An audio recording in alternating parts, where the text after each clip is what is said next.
Magandang umaga po, Dok. Magandang umaga din. Anong pangalan mo, Miss? Ako po si Solis. Okay, Miss Solis, ilang taon ka na? 20 po, Dok. Ready to mingle. Anong ready to mingle ka dyan? Tusukin kita ng karayom dyan eh. Grabe naman kayo, Dok. O siya, anong masakit sa'yo? Sumasakit po kasi yung chest ko, Dok. Ganun ba? Kailan niya nag-umpisa? Simula po nung nakita ko yung classmate ko, Dok. Oh, bakit? Anong nangyari sa classmate mo? Bigla po kasi siyang gumanda, Dok. Oh, ano naman kung bigla siyang gumanda? Hindi ko matanggap na gumanda siya, Dok. Ang pangit-pangit na nung high school kami. Hindi mo matanggap? Hindi ba dapat maging masaya ka kasi gumanda yung classmate mo? Hindi kaya ng dibdib ko, Dok. Kumikirot yung chest ko kapag nakikita ko yung mga post niya sa Facebook. Ang ganda ng kutis niya at ang sexy-sexy pa. Tapos ako, mukha akong pusit, Dok. Baka naman kasi meron siyang pera pampaganda. Ikaw, wala. Yun nga, Dok Napaka-unfair talaga ng mundo. Dapat ako lang ang maganda, di ba, Dok? Di ba? Ano pang dapat kong gawin, Dok, para maalis yung sakit ng dibdib ko? Sige, buhatin nyo to. Tanggalan to ng dibdib. Ano? Tatanggalan niyo ako ng dibdib, Dok? Dok, baka may ibang paraan, Dok! Wag! Next! Hello po, Dok. Ano pong pangalan nyo, Manong? Tawagin niyo na lang po ako sa pangalang Mang Jose. Oh, Mang Jose. Bakit parang nanghihina ka? Oo nga po, Dok. Ito nga din po sana yung ipapacheck ko sa inyo. Bakit ano po ba ginawa nyo? Bakit sumakit yan? Nadapa po ako, Dok. Tumama sa semento yung tuhod ko. Oh, bakit naman nadapa po kayo? May natapakan po ba kayong tae? O kayo po mismo yung tae? Ay, sorry. Grabe naman kayo, Dok. Nagulat kasi ako, Dok, yung kapitbahay namin biglang nagkaroon ng kotse. Oh, ano naman kung nagkaroon siya ng kotse? Biglang gumuho yung mundo ko, Dok. Nadapa na lang ako sa kalsada. Kotse? Para yun lang gumuho na yung mundo mo? Ay, Dok, huwag niyo naman pong ini-invalidate yung feelings ko. Ako dapat yung unang magkakotse sa amin. Paano kaya yan, Dok? Every time na nakikita ko siya na nakasakay sa kotse niya, sumasakit ang tuhod ko, Dok. Nung isang araw nga, naiinis ako sa kanya. Tinanong ko sa kung saan siya pupunta. Sabi ba naman niya, diyan lang sa tindahan, bibili lang ng suka. Muntik ko siyang sapakin, Dok. Ano yun? Bibili lang ng suka, nakakotse pa. Nakakainis naman yun, Dok. Ano po bang dapat kong gawin, Dok, para matanggal ang sakit ng tuhod ko? Para na kasi akong nagkaka-arthritis. Sige, kunin nyo to. Tanggalan to ng tuhod. Ha? Anong tanggal, Dok? Baka pwede pang makuha sa gamot, Dok. Dok! Dok! Next! Hello po, Dok. Hello. Oh, bakit nakatayo ka lang dyan? Umupo ka. Ay, wag na po, Dok. Bakit naman? Baka mangalay ka dyan. Masakit po kasi yung puwet ko, Dok. Bakit? Anong nangyari? Bakit masakit puwet mo? Naupuan ko po kasi yung matulis na bato. Aray! Buti nakakalakad ka pa. Bakit hindi mo ba nakita yung bato na inupuan mo? Hindi po, Dok Bigla kasi akong nagulat tapos napaupo na lang po ako. Bakit ka nagulat? May dumaan ba na aso? Sasakyan? May nagprank ba sa'yo? Wala naman po, Dok. Yung kaibigan ko po kasi nakita kong naka-iPhone Pro Max fully paid. Oh, ano naman nakakagulat doon? Smartphone lang naman yun ah.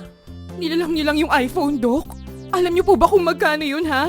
Alam ko, pero hindi naman nakakagulat kung nagka-iPhone yung mga kaibigan ko ah. Wala kang alam sa feelings ko, Dok.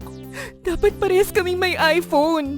Paano kaya yan, Dok? Every time na nakikita kong nakahawak siya sa iPhone niya, napapaupo na lang po ako bigla. Ang sakit-sakit na ng puwet ko, Dok. Sige, kunin nyo na to. Tanggalan to ng puwet. Ha? Tatanggalin niyo po, Dok? Dok, nagbibiro lang po ba kayo? Dok! Mukha ba akong nagbibiro? Next! Hello po, Dok. May ubo ka ba? Opo, Dok. Kailan pa yan nagsimula? Simula po kasi nung nakita ko yung kaibigan ko, Dok. Bakit? Nahawaan ka ba niya? Hindi naman po, Dok. Bigla po kasi akong inubo nung tinanong ko yung monthly income niya. Bakit? Magkano ba monthly income niya? 50k daw po kada buwan, Dok. Sabi pa nga niya, pumapalo pa daw siya hanggang 100k. Mukhang nakakaubo nga yung sahod ng tropa mo. Pero bakit parang matagal na yung ubo mo? Sigurado ka bang dahil lang doon ganyan nakalala yung ubo mo?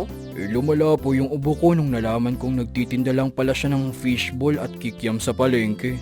Baka marami siyang pwesto kaya ganun kalaki ang kinikita niya. Dapat nga maging masaya ka sa tropa mo, di ba? Hindi po, Dok. Lalo pa po akong mas inubo kapag nakikita ko yung fishballan niya sa palengke. Napaka-unfair naman kasi, Dok. Hindi pa nga yun nakapagtapos ng pag-aaral, ah. Ako, Dok, master's degree holder ako tapos mas malaki pa rin yung kinikita niya kaysa sa akin. Di ba, Dok? Napaka-unfair. Ano po bang dapat kong gawin para mawala yung ubo ko? Hindi na kasi nakukuha sa gamot eh. Sige, kunin nyo nga to. Tanggalan to ng baga. Ha?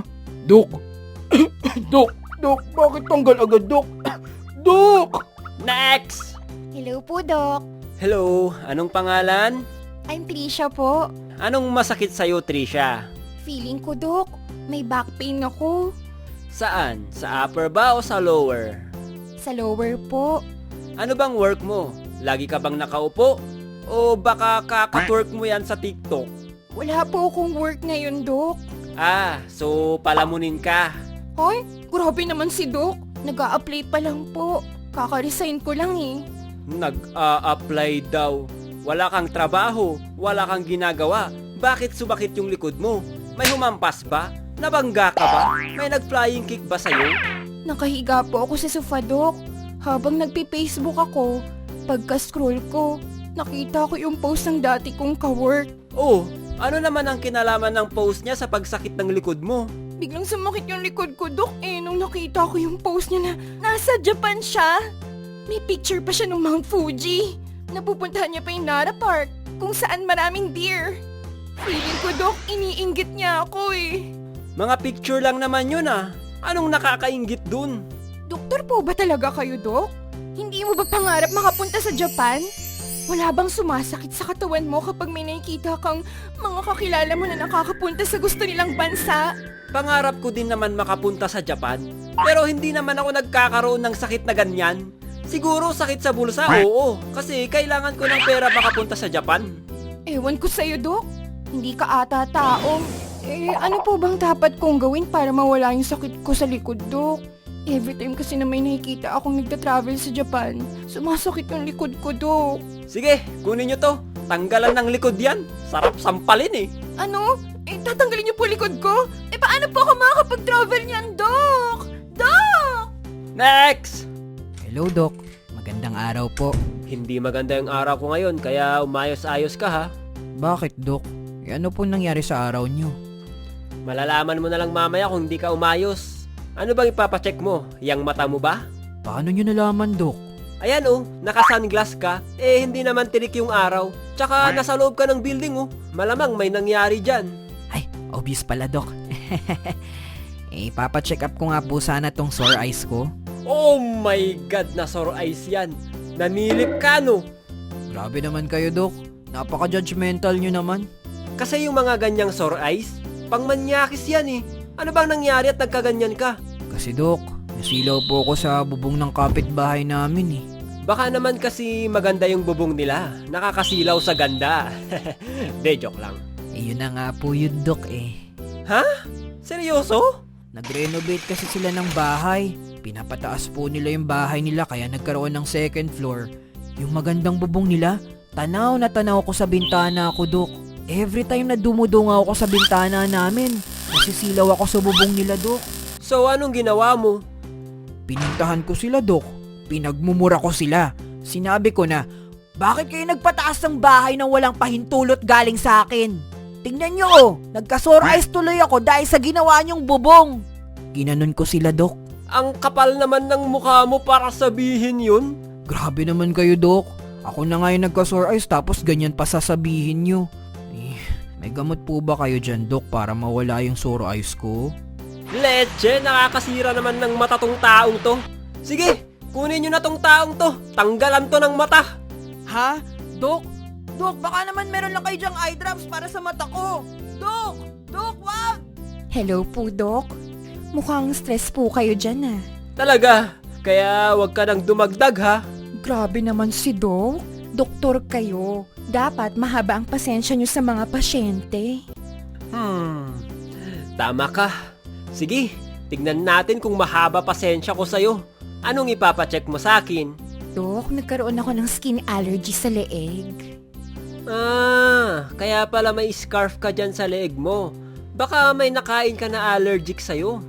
Wala po, Doc. First time lang po nangyari sa akin to. Okay. Kailan niya nag-umpisa? Nag-umpisa ito, Doc, simula nung na-promote yung kawork ko. Ha?